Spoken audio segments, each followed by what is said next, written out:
Hello students, welcome to Wisdom online classes. आज हम करने जा रहे हैं ये क्वेश्चंस। इस क्वेश्चन में क्या दे रखा, assume x y z w and p are matrices of order 2 cross and 3 cross k, 2 cross p and cross 3 and p cross k respectively. Choose the correct answer in the exercise 21 and 22. यानी 21 and 22 का answer बताना है हमें इसके basis पर। इसके according x equal to कितना है, x का ऑर्डर क्या है, x जो मैट्रिक्स है उसका ऑर्डर है 2 क्रॉस n, ठीक है। y का ऑर्डर है 3 क्रॉस k, z का ऑर्डर है 2 क्रॉस p जो मैंने रिस्पेक्टिवली करके लिख के दे रखा है क्वेश्चन में, w का है n क्रॉस 3 एंड p का है p क्रॉस k। हमने उसे एज इट इज लिख लिया। नाउ इस क्वेश्चन में हमें क्या बोलना, py plus wy will define are py and wy, py and plus wy। हमें इससे वैल्यू निकालनी है p और n की, p की और सॉरी k की, p और k की। तो ना p का ऑर्डर क्या है, p का ऑर्डर है हमारा p cross k।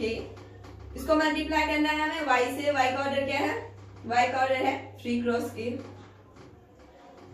Plus w का ऑर्डर है, w का ऑर्डर है हमारा n क्रॉस 3 इंटू y का ऑर्डर है हमारा फिर से 3 क्रॉस 3। हमें यहाँ से n और p की वैल्यू निकालनी है ना। एक चीज सबको क्लियर होगी, यहाँ पे जो नंबर ऑफ इसका जो कॉलम होगा यानी ये सामने वाला इसके इक्वल होता है तब हम मल्टीप्लाई कर सकते हैं, और मल्टीप्लाई के बाद हमें रिजल्टेंट ये दोनों के क्रॉस मिलता है, ठीक है। p क्रॉस k होगा हमारा रिजल्टेंट मल्टीप्लीकेशन के बाद। ये दो चीज आप क्लियर रखिएगा, ठीक है ना। k इसके इक्वल होगा तभी मल्टीप्लिकेशन पॉसिबल होगा, एंड यहाँ पे हमें दे रखा है कि मल्टीप्लिकेशन पॉसिबल है, तो k इक्वल टू कितना हो जाएगा 3, k इक्वल टू हो जाएगा 3। ऑलराइट, ये बात हम जान चुके हैं। नाउ इन दोनों को मल्टीप्लाई करूंगी तो मुझे मिल जाएगा p cross k matrix plus ये हो जाएगा हमारा n cross k matrix, n cross k matrix. यानी p क्रॉस k इक्वल होगा n क्रॉस k के, क्योंकि एडिशन हो रहा है तो एडिशन में जब ऑर्डर इक्वल होता है देन हम एडिशन करते हैं, तो ये हो जाएगा p cross k equal to n cross k, ठीक है ना। p क्रॉस k यानी कि k और k इस साइड से कट जाएगा, तो p इक्वल टू कितना हो गया n।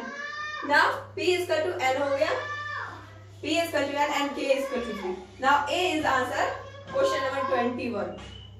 नंबर 22 देखते हैं। If n equal to p then order और the matrix 7x minus 5z। मैं इसे इरेज करती हूँ, just wait a while, then हम लिखते हैं। इसका आंसर हो गया हमारा ये, आप चाहे तो इसे नोट कर सकते हैं। नाउ हमें यहाँ पे बोल रहा है n equal to p then the order of matrix 7x minus 5z हम निकालना है। 7x minus 5z, 7x का हमारा ऑर्डर क्या है, x का ऑर्डर है 2 cross n equal to minus 5z, z का ऑर्डर है हमारा p 2 क्रॉस p। नाउ यहाँ पे हमें दे रखा n इक्वल टू p, तो यहाँ पे दो ऑर्डर्स पॉसिबल है। अगर n p के इक्वल है तो यहाँ पे दो ऑर्डर्स पॉसिबल है, या तो मैं ये लिख दूं 2 क्रॉस n, ये इक्वल ही होगा 2 क्रॉस p के। तो हमें ये बताना है कि इन दोनों में से कौन सा होगा, 2 क्रॉस n होगा या 2 क्रॉस p।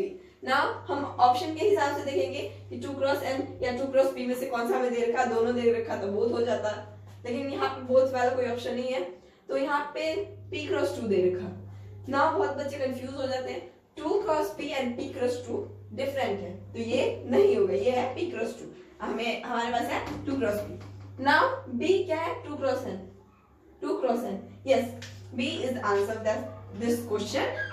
नाउ ये हो गया आपका question number 21 and question number 22। मिलते हैं नेक्स्ट वीडियो में मैट्रिक्स के न्यू कॉन्सेप्ट के साथ। Bye bye.